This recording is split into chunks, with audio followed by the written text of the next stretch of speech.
বা না খেলেন, অ্যাটলিস্ট আপনি যদি মুসলিম ছেলে মেয়ে হয়ে থাকেন তাহলে অবশ্যই ভিডিওটি দেখে যাবেন এবং আমার অল্প কথা শুনে যাবেন প্লিজ।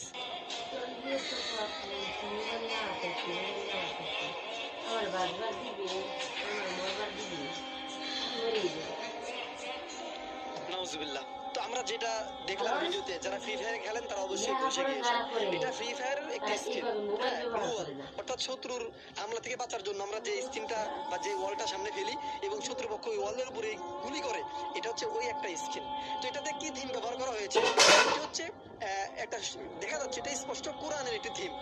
এটা কোরআন আমরা এভাবে সাধারণত বাইন্ডিং বা এরকম আমরা অনেক দোকানে বা কসমেটিক্সের দোকানে আমরা দেখে থাকি, এটা কোরআনের বাইন্ডিং, কোরআনটাই এমন হয়।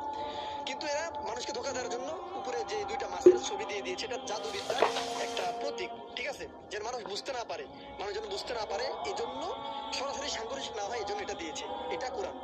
আজকে যারা গেম খেলতেছো, যারা এই স্কিন যারা নিচ্ছ, যারা ফেলতেছো, ওরা এসে তারা কোরআনের উপর গুলি করতেছে।